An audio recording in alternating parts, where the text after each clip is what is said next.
Uma boa noite a todos os companheiros da comunidade espírita Nova Era, aí do Vale do Jequiricá, do grande estado da Bahia.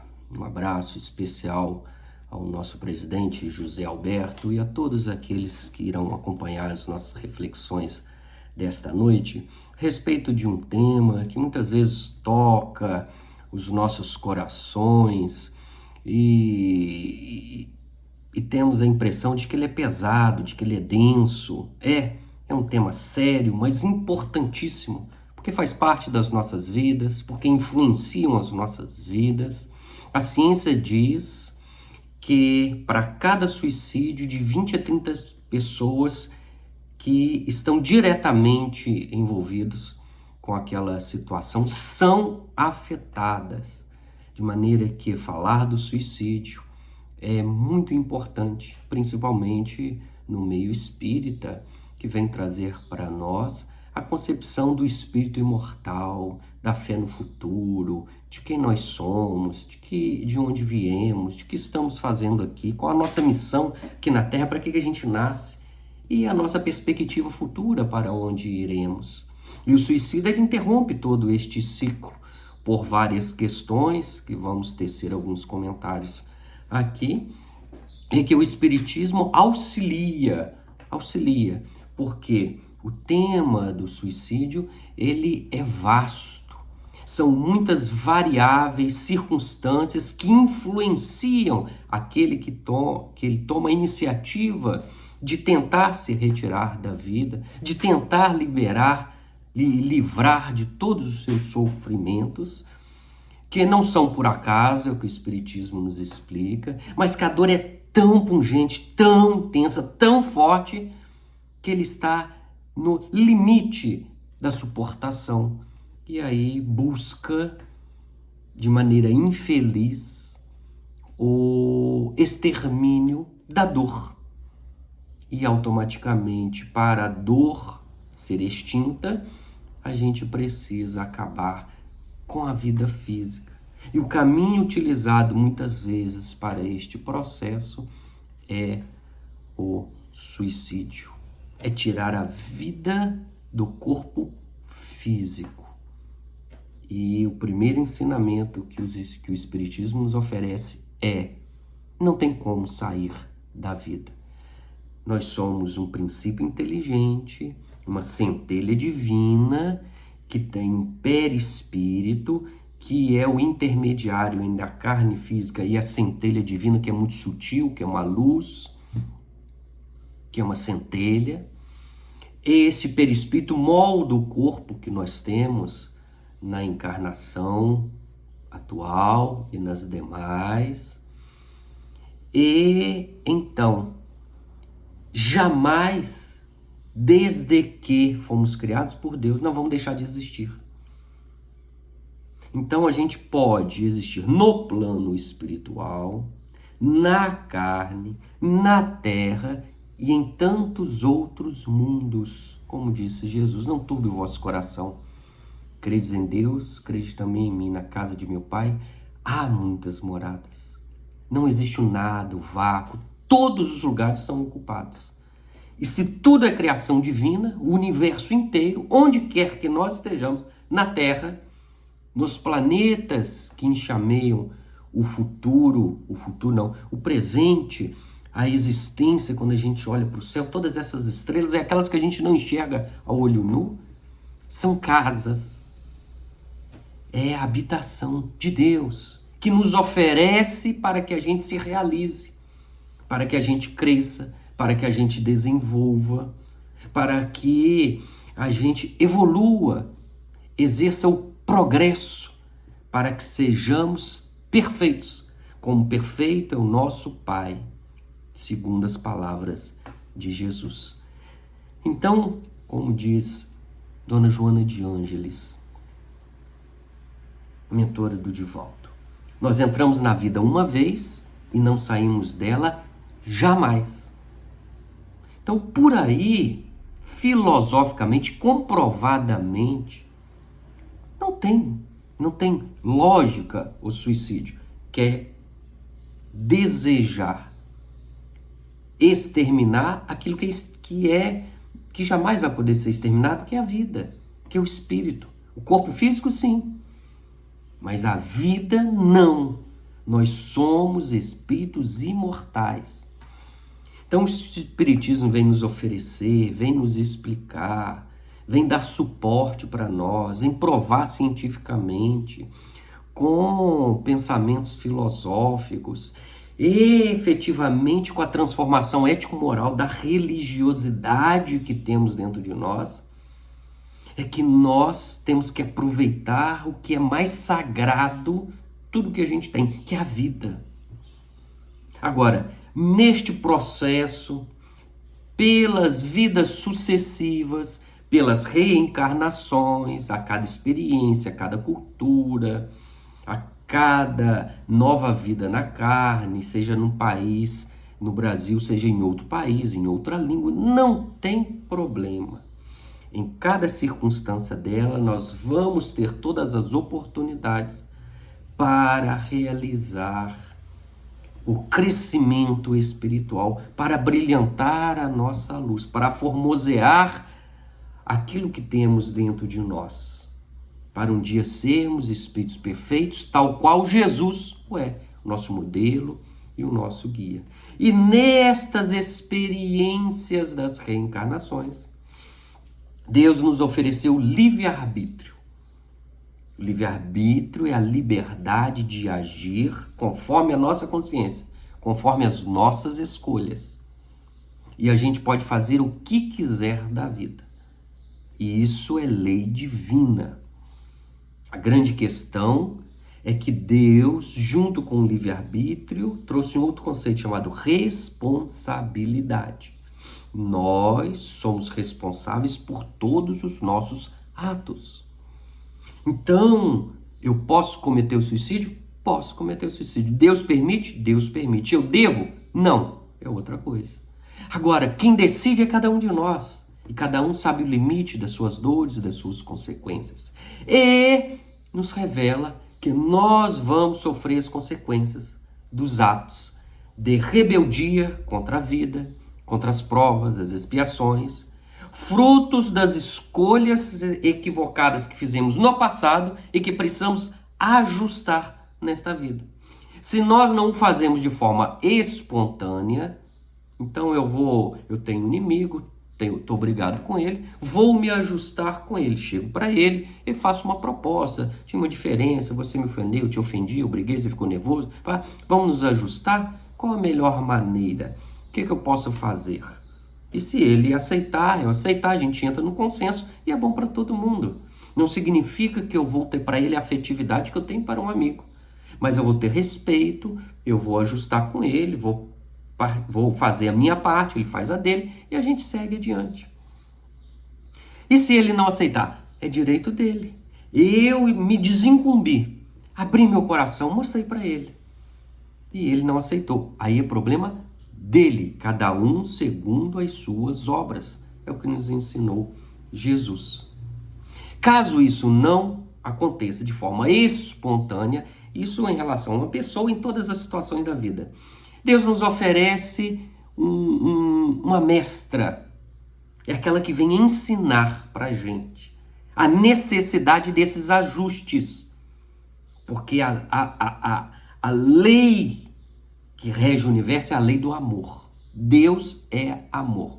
João, o evangelista João falou isso. Então, ele manda uma mestra, como é que ela chama? Dor, sofrimento, angústia, desespero. Tem várias nuances dos processos que angustiam a nossa alma. E se nós nos rebelamos contra a dor, fruto de um desequilíbrio interior íntimo que eu escolhi, que eu utilizei mal o meu livre-arbítrio, em vez de auxiliar, amar, respeitar, conviver, ser feliz e ter paz, eu vou espezinhar, eu vou ter ciúme, eu vou maltratar, eu vou prejudicar, trair o outro. Se eu não faço espontaneamente o ajuste, vem a dor.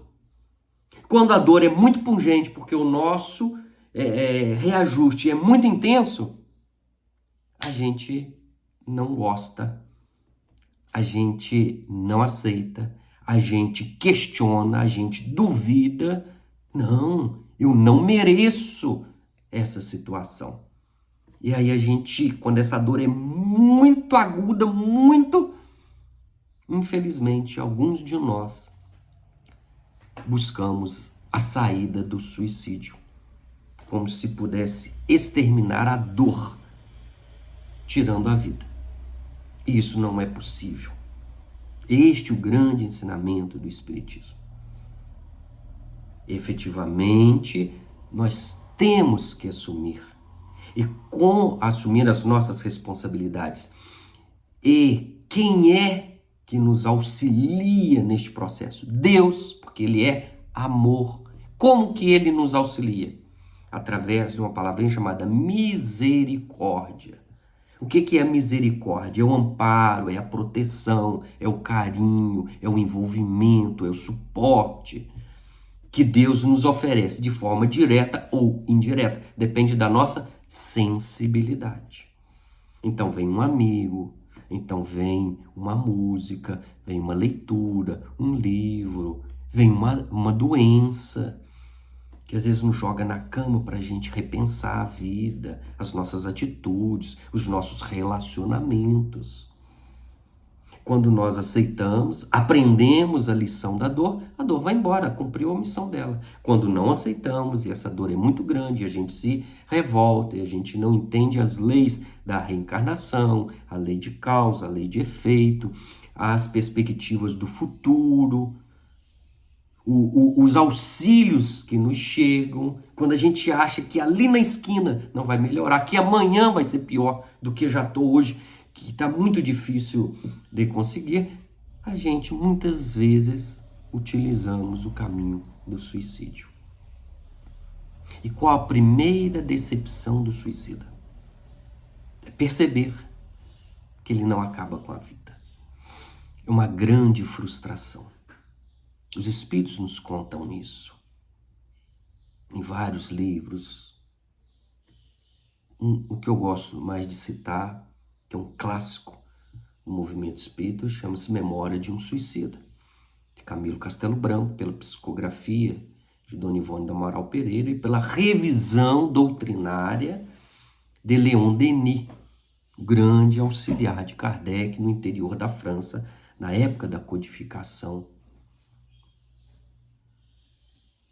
Quando os espíritos trouxeram o Consolador prometido para relembrar Jesus, seus ensinamentos, seu amor, quem nós somos, nos incentivar, nos amparar.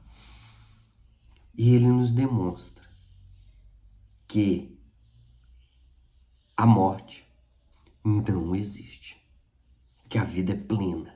Então, se eu quero acabar com a dor e acabar com a morte e descubro que eu não acabo, eu fico decepcionado. E aí a tendência é o espírito repetir o ato como se uma hora ele fosse conseguir. Não consegue. A segunda grande decepção de um suicida. Ele perceber que ele não minimizou e retirou dele a dor. Então ele buscou um alívio e não conseguiu. Só que tem um agravante. A dor aumenta. Porque ele infringiu uma lei, que é tentar fugir de si próprio, da vida. E não tem como fugir da vida. Não tem como fugir das consequências dos nossos atos. Não tem. A não ser exercitando a lei de amor, que é ficar na carne, que é enfrentar face a face os problemas, é dizer eu não consigo sozinho, é pedir ajuda, é fazer uma oração e é aguardar. Porque às vezes é na esquina, às vezes é amanhã, semana que vem, ano que vem. Mas se Deus nos oferece uma dor, uma dificuldade, um problema, é porque nós temos capacidade de resolver. Muitas vezes não temos esta consciência, mas nós temos capacidade de resolver todas as questões da vida, embora pareçam impossíveis. E a gente tem essa sensação. Entretanto, vem a fé, vem a oração, vem o estudo. o exemplo de outros espíritos que conseguiram superar dores maiores do que a nossa. E então vão se harmonizando e vão efetivamente se afastando do suicídio, deste caminho que tem volta, porque precisaremos retornar para a nossa própria consciência, para o reajuste das energias, das situações que nós criamos. Então, a primeira decepção é que não acaba com a vida, a segunda é que as dores aumentam, e a terceira é que ele se afasta dos corações amados. Porque não tem ninguém que não é amado. Primeiro por Deus, depois pelos espíritos superiores, os anjos de guarda, os familiares, os amigos.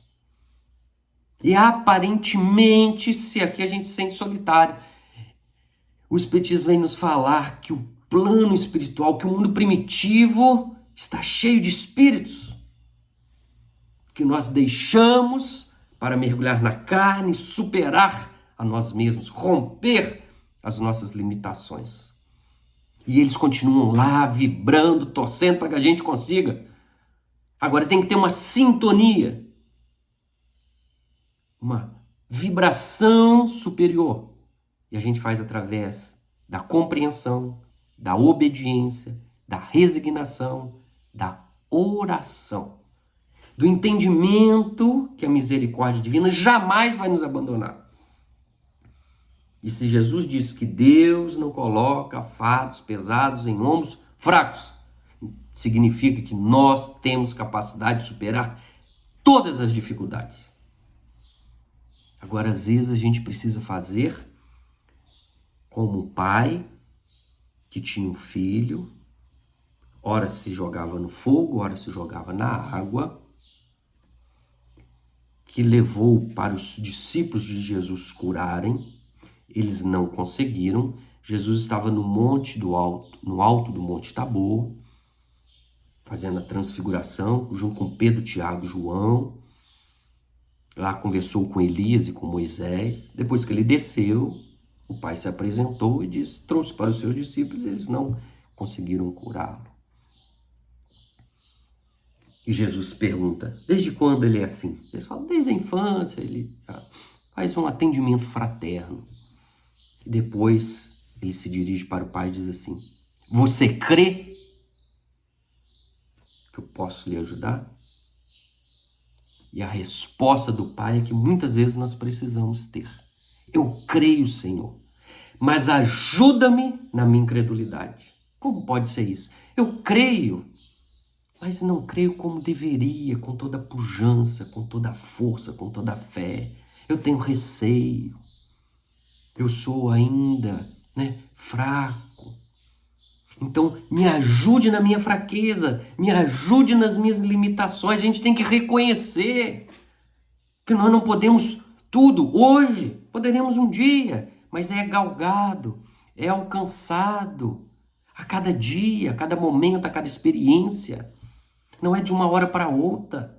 Não basta falar, entender Jesus, entender as leis. A gente precisa viver, incorporá-las no nosso interior.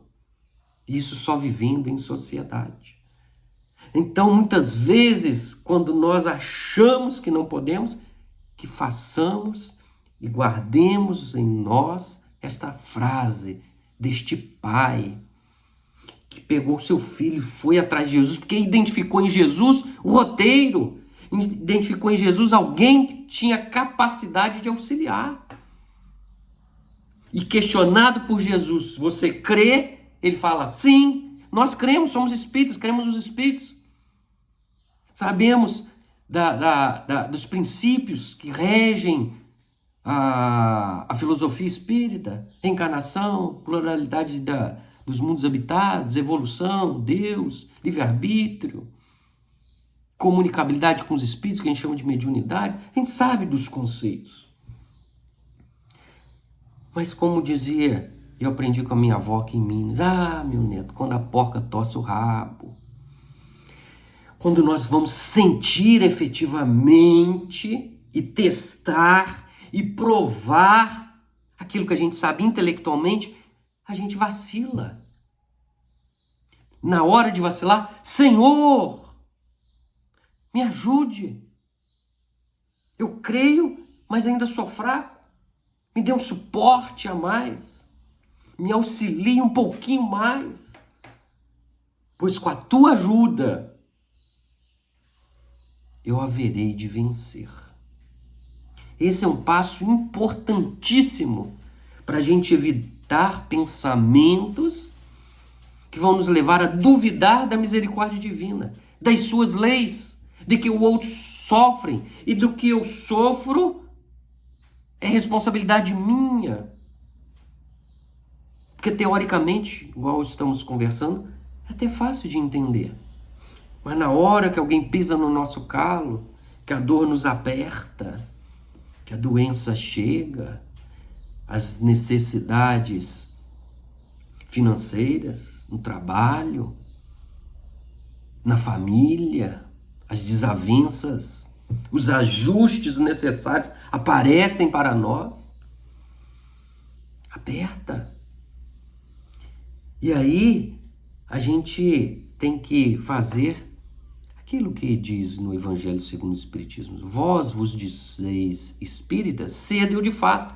Ou seja, pratique estes conceitos. Exercite esta fé raciocinada, lógica. E tenha humildade de reconhecer que nós não podemos tudo hoje. E a lei da fraternidade, em que o superior ajuda o inferior, nos dá o suporte necessário para vencermos as nossas dificuldades. Então, retornando, primeiro grande decepção, não se morre, continua-se pleno. Segundo, não acaba com as dores, mas ela aumenta. Terceiro, eu vou precisar retornar.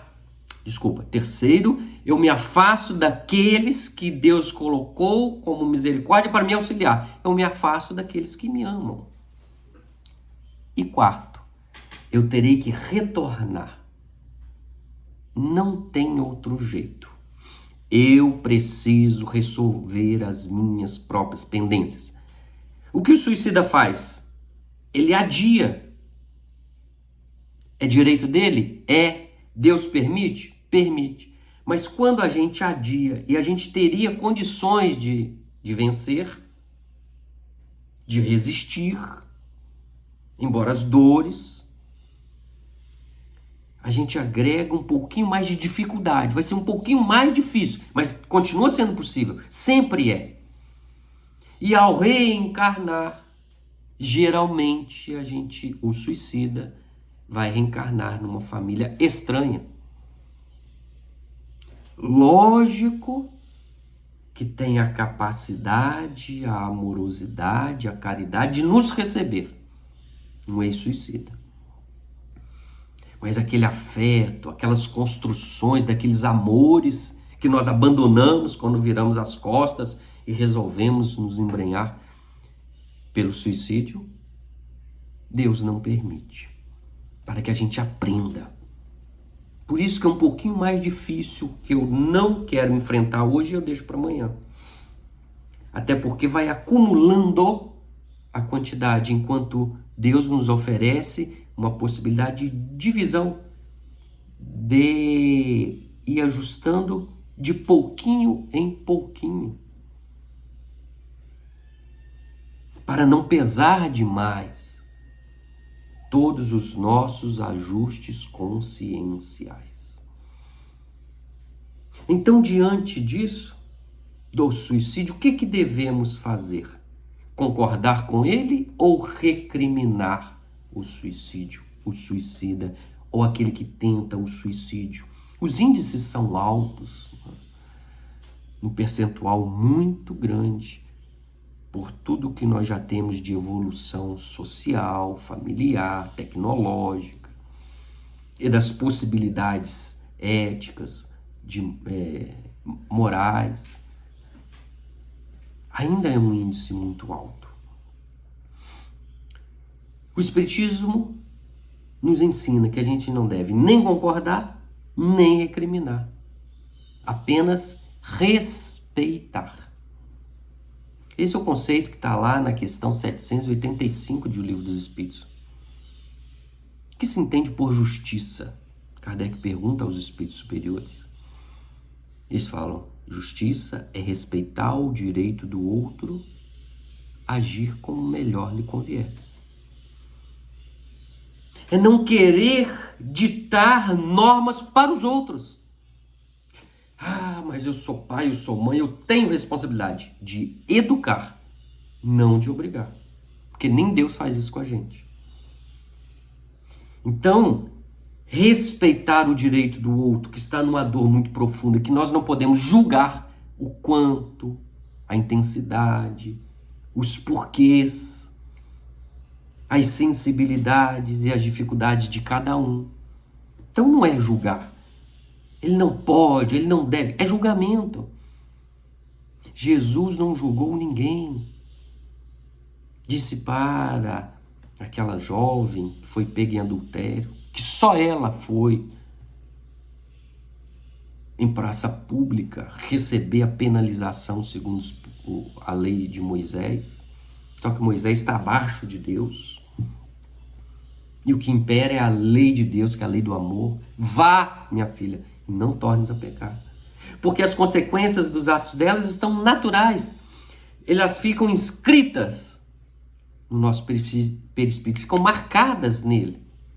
E como ele organiza o corpo físico, as células do corpo físico sofrem as influências das harmonias ou das desarmonias que se encontram no perispírito. Que é outro fator também presente no suicida. Quando ele interrompe a vida física, seja dos mais diversas modalidades. Ele cria uma marca no perispírito. O perispírito é energia. Segundo o conceito de Kardec, ele é semimaterial. Ele não é tão bruto quanto esse corpo, nem tão sutil quanto o espírito. Ele permeia esses dois meios. E quando você rompe a vida, que tem uma quantidade de vitalidade, de princípio vital, como está nos conceitos lá do Livro dos Espíritos, nas primeiras perguntas, sobre o princípio vital, cheio de energia para viver muitos anos, e a gente interrompe, existe um desequilíbrio da energia material do perispírito, que precisa se reajustar, se reequilibrar. Como é que ela faz? Moldando um novo corpo.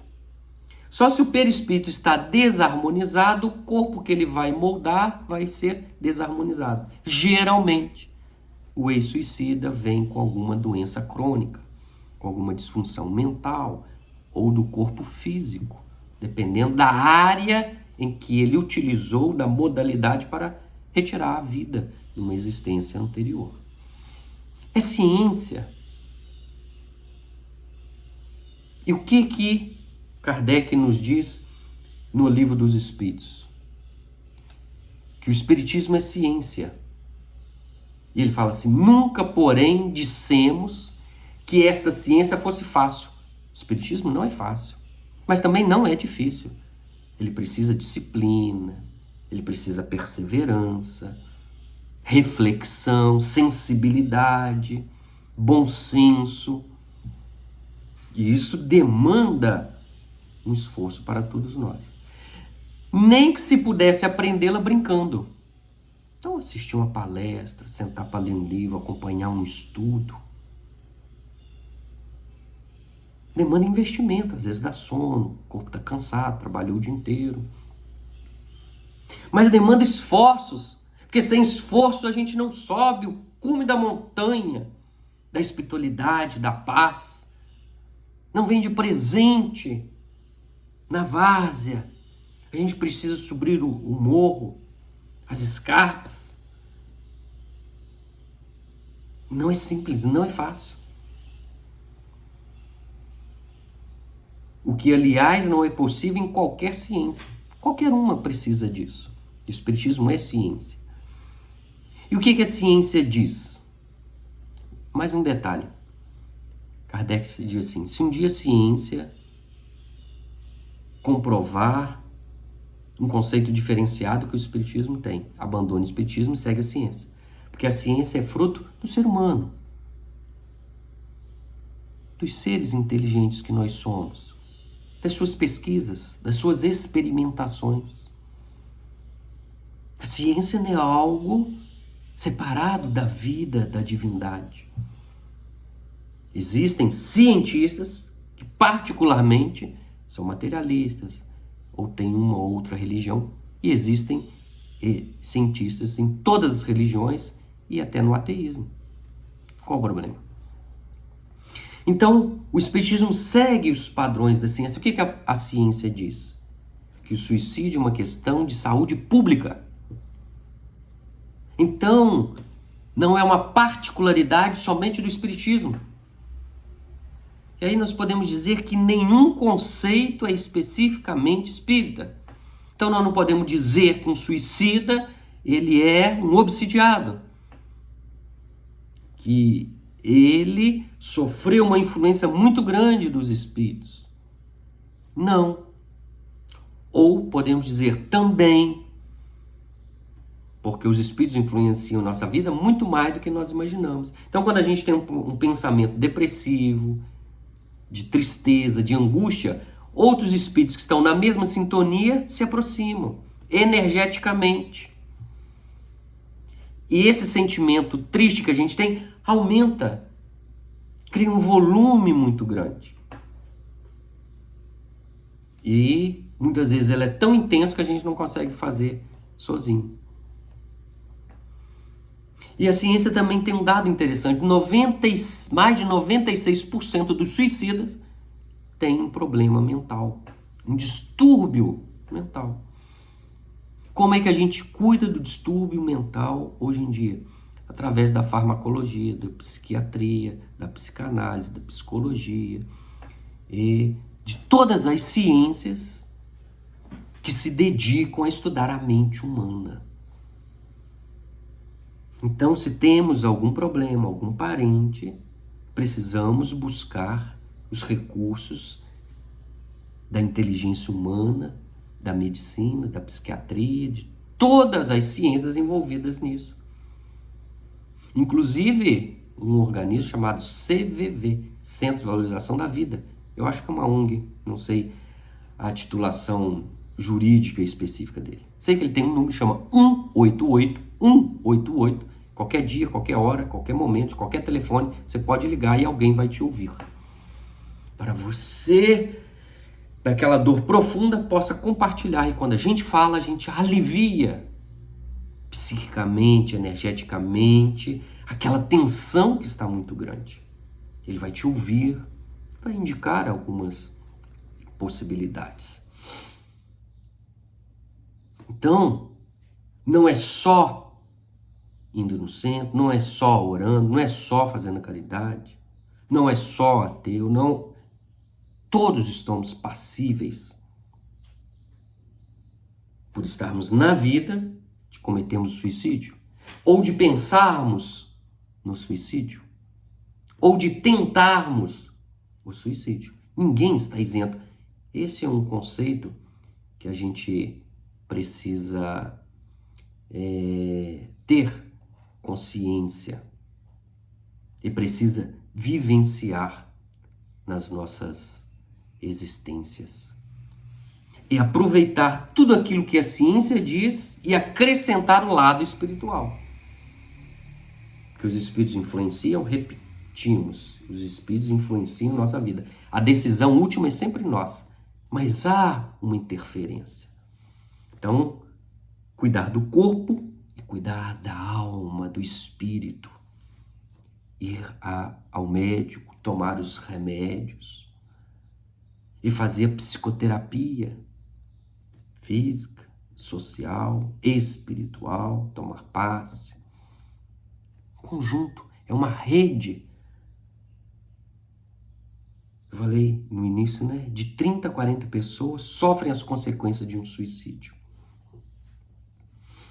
E assim, muitas vezes a gente tem vergonha de dizer que nosso parente ou nós temos alguma disfunção mental, psíquica. Não é vergonha.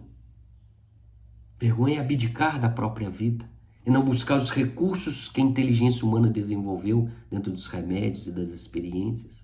E a gente destaca Felipe Pinel, em 1745 ele nasceu, morreu em 1826, que ele fala que o suicida tem uma sensação dolorosa de existir decorrente de alterações corporais, sendo a maioria delas localizada no cérebro. Então o cérebro, ele faz sinapse, ele conversa um neurônio com o outro através de pulsos elétricos. E quando tem alguma disfunção, algum equívoco, alguma desarmonia, pode causar, então, e aumentar e trazer angústia e algumas doenças que podem chegar ao suicídio. Então, a depressão, a bipolaridade, a esquizofrenia, o uso contínuo de tóxicos, psicotrópicos, remédios de tarja preta, os alcoólicos, né, as bebidas. Tudo isto representa 96% dos casos de suicídio. E os outros 4%, que não é pouco, porque 1% é muito. Nós somos quase 8 bilhões. Então, você pensar que 1%, 2%, é muita gente. Quando tiver uma pessoa, um ser humano desistindo de viver, carece do nosso olhar de caridade, do nosso amparo, da nossa compreensão, do nosso respeito e do nosso auxílio. Porque ajudar quem está numa situação dessa não é resolver o problema dele. E não acusá-lo porque ele não teve forças para suportar as suas dores. É amá-lo, estar de braços abertos para auxiliar na sua reconstrução, na ressignificação dos relacionamentos que ele não conseguiu ajustar. E pedir auxílio aos espíritos, ao anjo de guarda, aos amigos. Porque, insisto neste ponto, a misericórdia, ela nos afeta a todos. Então a gente teve um outro psiquiatra, chama Jean-Etienne Esquirol. Ele foi discípulo do Pinel. Ele diz que o suicida é mentalmente insano. Isso em 1700 e pouco. Ou seja, dentro da ciência que tinha na época. Mas já falava das disfunções. E aí, o que acontece? O que o Espiritismo fala a esse respeito? A gente tem uma frase de Emmanuel, que diz assim, que ninguém pode dizer que toda enfermidade, a rigor, esteja vinculado aos processos de elaboração mental. Porque tem doenças que independem das questões mentais. Você entrou em contato com a bactéria, entrou em contato com o vírus, você fica doente. Mas reafirma Emmanuel, todos podemos garantir que os processos de elaboração mental guardam positiva influenciação sobre todas as doenças. A mente determina a capacidade de suportação, de lidar com as doenças, com as dificuldades, com as limitações, com as frustrações que todos nós temos na vida. E a frustração é um dos conceitos que nós precisamos desenvolver, principalmente na infância e na juventude, para que não tenhamos a quantidade de crianças e jovens buscando suicídio. Porque levam fora da namorada ou do namorado, ficam frustrados e acham que acabou a vida. Porque não exercitaram a frustração de entender que a gente não pode fazer tudo o que a gente deseja que a vida não nos oferece todas as possibilidades, que o outro vai conseguir, não necessariamente nós, e que nós vamos conseguir alguma coisa que o outro não vai. É entender a frustração, é receber um não, seja da vida, seja de um relacionamento, seja de uma situação de saúde. A gente levantar, sacudir a poeira, dar a volta por cima e seguir vivendo. Porque a vovó falava, se Deus fecha uma porta, abre uma janela. E às vezes a gente fica com dificuldade de elevar os olhos para ver essa janela. E para a gente subir até a janela, a gente precisa de um esforço. Deus nos auxilia, mas nós precisamos viver as nossas próprias existências. Então, se eu já nasço com algum problema psíquico crônico, é porque o meu próprio espírito já tem uma disfunção, um desequilíbrio energético que passa para o perispírito molda o corpo e o corpo fica, então, com desajuste físico. Agora, outro ponto importante da ciência, para a gente não falar mais da ciência aqui, é a questão de Emile Durkheim, que foi um sociólogo, não foi médico nem foi psiquiatra, sociólogo, estudava as leis dos homens. Ele dizia, o suicídio é um fato social. Os outros dois falavam das questões mentais. Ele fala que é um fato social, que resulta das forças sociais que se impõem ao ser humano. E não é, porque um suicídio não influencia uma família, não influencia uma sociedade. Vocês sabiam que tem gente que tem vergonha de falar que um parente seu, um irmão, um pai, uma mãe suicidou-se? A gente ainda tem vergonha disso? Alguém tem vergonha de ficar doente? São circunstâncias da vida. Muitas vezes são questões mentais. E quem pode julgar? Por que a gente tem esse receio e a gente não fala, e a gente não conversa, a gente sofre as consequências e não consegue lidar com elas? Então, modifica uma sociedade com toda certeza. E a sociedade tem uma corresponsabilidade dos seus membros? Sim, porque a sociedade somos nós. E a lei da fraternidade diz que um tem que ajudar o outro. O que diz Rabindranath Tagore, um grande poeta indiano? Ó Deus, como poderei ser feliz ao lado dos caminheiros que perderam as vias da felicidade? Ninguém é feliz sozinho. Então não adianta eu estar bem, conseguir a paz, ser caridoso, evoluir e viver só. Os espíritos superiores estão no meio de nós. Jesus disse que quem precisa de remédio e de médico são os doentes, não são os sãos. Se nós somos sãos, que sejamos instrumentos do amor divino para auxiliar a todos aqueles que têm dificuldade, que estão precisando de um apoio.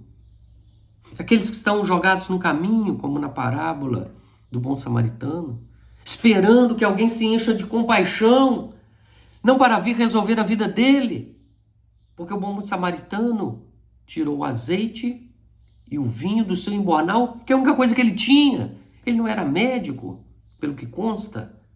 Não sei se ele tinha atributos para fazer e realizar os primeiros socorros, mas ele teve compaixão, porque ele percebeu que se o outro sofre, eu também sofro. E quando eu sofro é muito dolorido, é muito bom quando alguém me ajuda, então eu vou ajudar o outro. Ele não questionou por que ele caiu, por que ele foi, por que ele estava viajando, quais foram os motivos, quem fez isso, quem seria o responsável. Não falou mal de quem deveria zelar pela segurança da sociedade. Ele apenas amou e ofereceu o que ele tinha, o azeite e o vinho, e amenizou a dor do outro. Nós não vamos resolver o mundo, nós não vamos acabar com todos os suicídios, com todas as dores, mas aquele que está do meu lado, a gente pode e deve oferecer os nossos préstimos, a nossa compaixão, o nosso olhar, quiçá a nossa oração, para que algum espírito, alguma outra pessoa possa auxiliá-lo nos seus momentos de dores profundas, de angústias.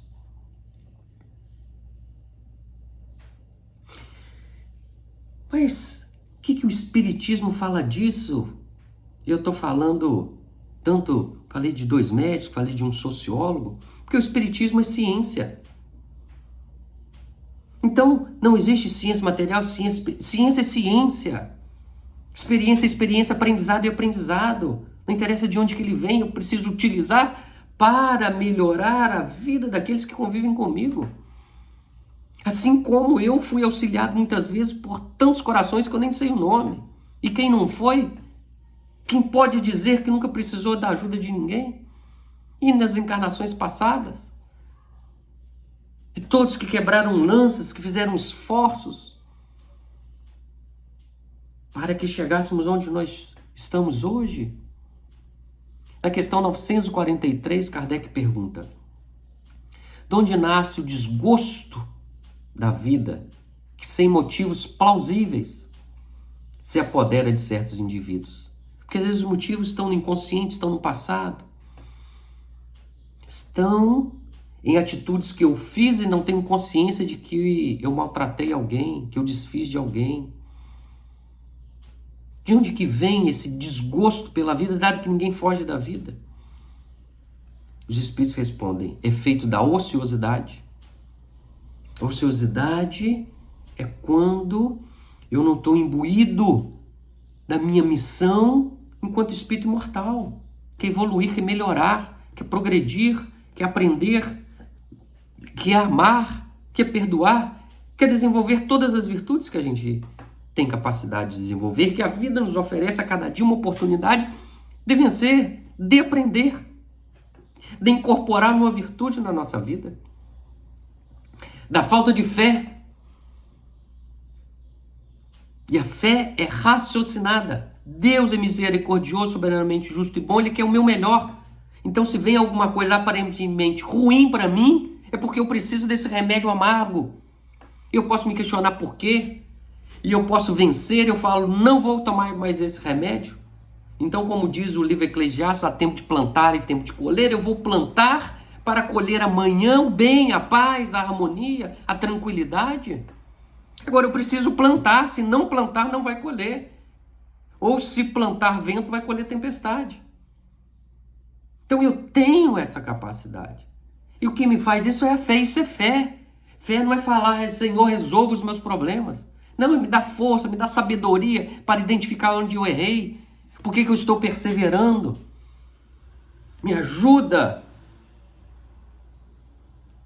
para que eu possa ter a energia necessária de vencer. Não o outro, mas a mim mesmo. Porque quando eu me ajusto interiormente, quando eu entendo que o reino de Deus está dentro de mim, que importa o outro? Eu vou ajudá-lo. Ainda que ele me tenha a conta de inimigo, mas ele tem, eu não sou. Porque ele não pode mudar a minha essência. Ele pode me influenciar, mas mudar a minha essência não pode. Então, o efeito da ociosidade, da falta de fé e também da saciedade. Que é fruto do egoísmo, quando a gente tem alguma coisa e acha que todo mundo tem também. E a gente esquece que o outro também precisa, que o outro necessita.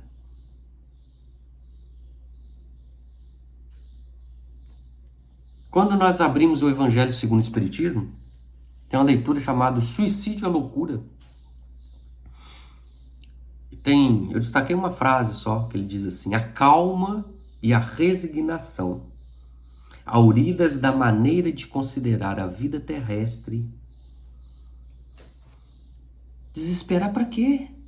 Deus é bom, existe planejamento reencarnatório, existe a misericórdia, eu tenho capacidade de superar a mim mesmo. Isso me dá calma.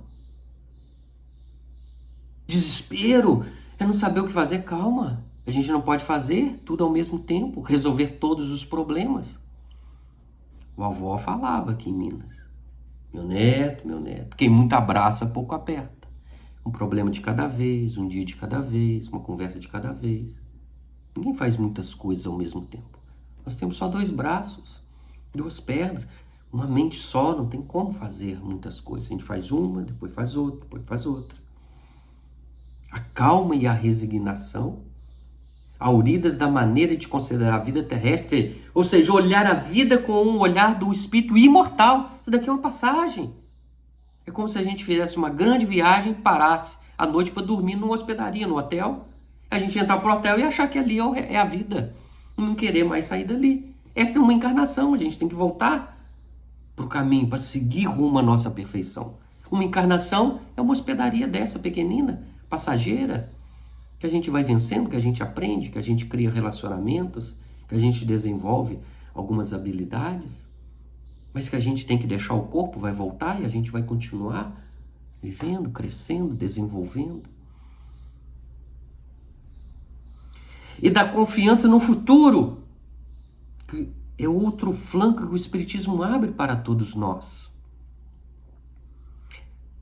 Dão ao espírito uma serenidade que é o melhor preservativo contra a loucura e o suicídio, para ter harmonia mental. Para chegar ao problema, a gente sofre aquele impacto quando ele vem, quando a gente fica sabendo. Então é respirar fundo. Algumas vezes, falar, não vou tomar decisão.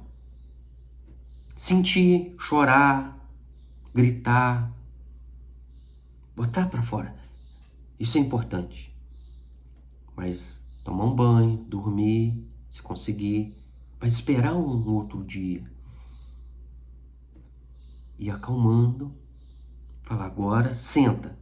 Como que eu vou lidar com isso? Deus, você me deu essa prova. Você me deu porque eu tenho capacidade. Se eu tenho capacidade, o que eu tenho que fazer? Me inspira aqui. Eu não estou conseguindo saber.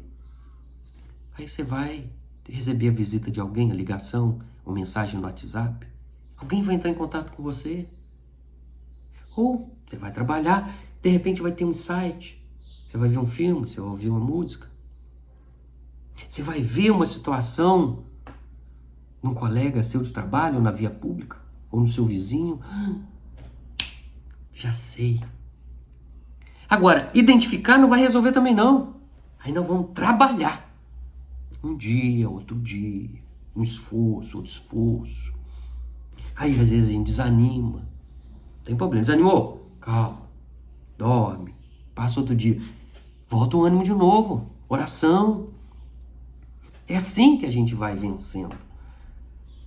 Não existe nenhuma solução simples, ou seja, tem um fator, um remédio, uma pílula, uma palestra, um passe, que vai resolver os nossos problemas, que vai tirar todas as angústias e acabar com este ímpeto de acabar com a dor através do suicídio. É um conjunto de tarefas que vão se somando e que a gente vai incorporando na vida. Esta calma que o Espiritismo nos oferece. Mas como é que eu entrei no Espiritismo e não tenho calma? Porque às vezes eu estou como aquela pedra dentro do mar. Posso ficar 1 ano, 100 anos, 1000 anos. Quando a gente tira a pedra e quebra no meio, ela está seca por dentro. Porque nós estamos fechados para a misericórdia divina, para os amores, para as vibrações positivas, para os bons conselhos. Então não basta entrar no Espiritismo, não basta conhecer as leis. A gente precisa abrir, a gente virar uma esponja, absorver a misericórdia divina, compreender a lei de amor.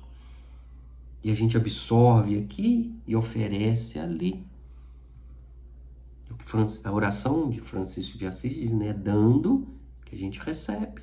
Porque na verdade a gente recebe antes de dar, porque tem que dar alguma coisa. Então se eu não tenho, às vezes alguém passa, aí eu vou construindo dentro de mim para depois eu me oferecer. Então enquanto eu não tenho luz, que eu seja o reflexo da luz divina. Que sejamos aí colaboradores de Jesus. Eu não posso, Senhor, mas sob a tua ordem eu me ofereço. Não sou eu que vou fazer tudo, como disse Paulo. Paulo planta, Apolo rega, mas quem dá o crescimento é Deus. Então eu faço a minha tarefa, mas a resolução não depende da gente, depende da lei divina. É Deus, nós não somos. Façamos a nossa parte, cuidemos de nós, da nossa saúde mental e daqueles que estão ao nosso redor. Porque quando a gente se equilibra, a gente acendeu a luz. Ninguém que acende uma luz coloca debaixo do alqueire, ele coloca em cima.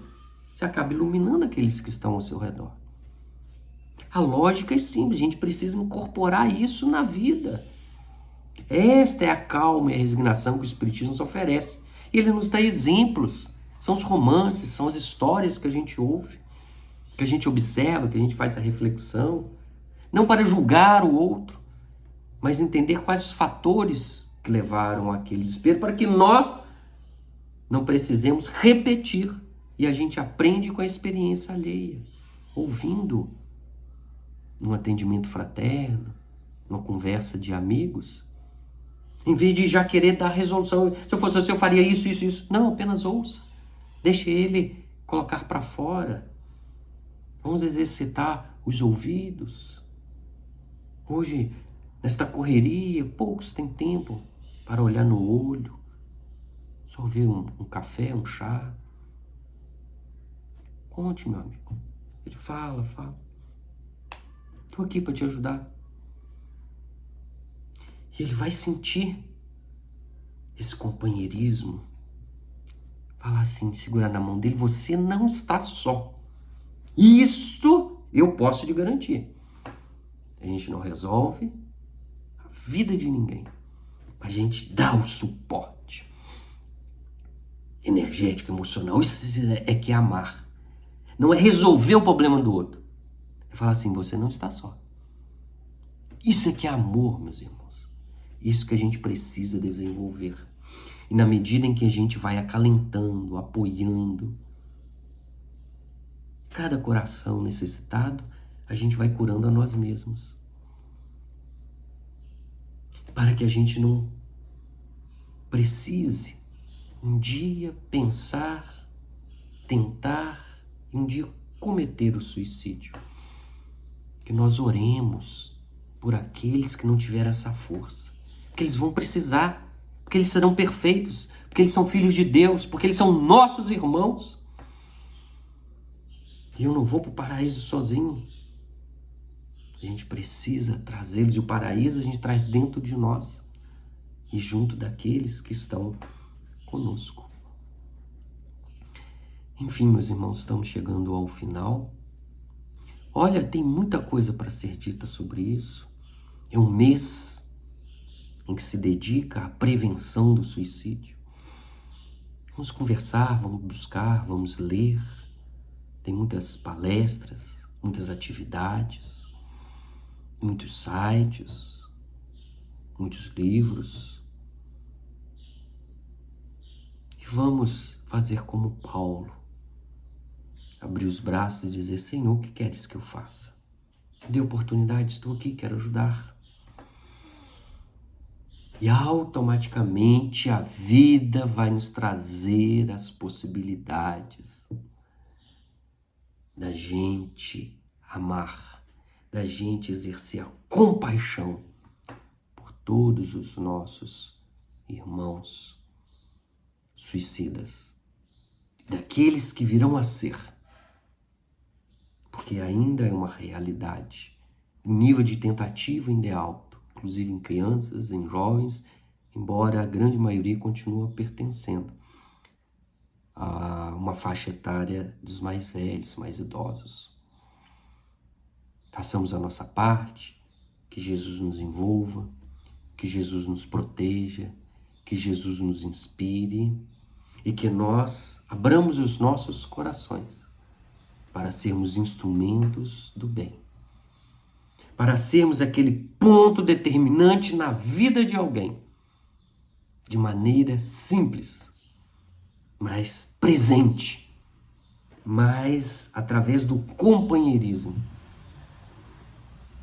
para que a felicidade seja real nas nossas vidas e naqueles que convivem conosco. Nosso agradecimento, mais uma vez, à comunidade Espírita Nova Era, aí do Vale do Jequiricá, e sob a orientação de José Alberto, que os espíritos nos envolvam, nos protejam, que permaneça nos inspirando e que sejamos, onde quer que nós estejamos, instrumento da paz, instrumento do amor, favorecendo, ainda que de forma pequenina, a pacificação de um coração. Já teremos feito muito para a harmonia universal. Muita paz, meus irmãos.